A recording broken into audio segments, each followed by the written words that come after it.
త్రేతాయుగం తర్వాత వచ్చేదే ఈ ద్వాపర యుగం. ఈ యుగంలోనే శ్రీ మహావిష్ణువు శ్రీకృష్ణుడిగా అవతరించాడు.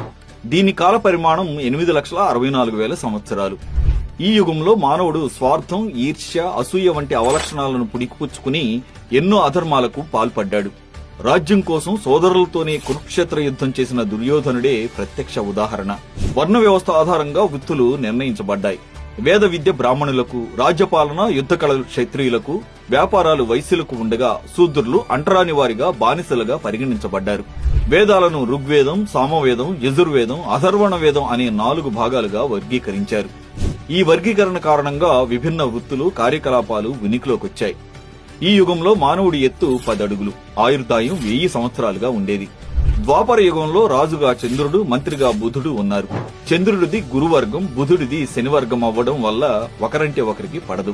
దుష్టులను నాశనం చేయడానికి స్వయంగా భగవంతుడే శ్రీకృష్ణుడిగా అవతరించి పాండవులకు తోడుగా కురుక్షేత్ర యుద్ధాన్ని నడిపి ధర్మాన్ని కాపాడాడు. ఈ యుగంలో ధర్మం 2 భాగాలు నశించి కలియుగం ప్రారంభమైంది.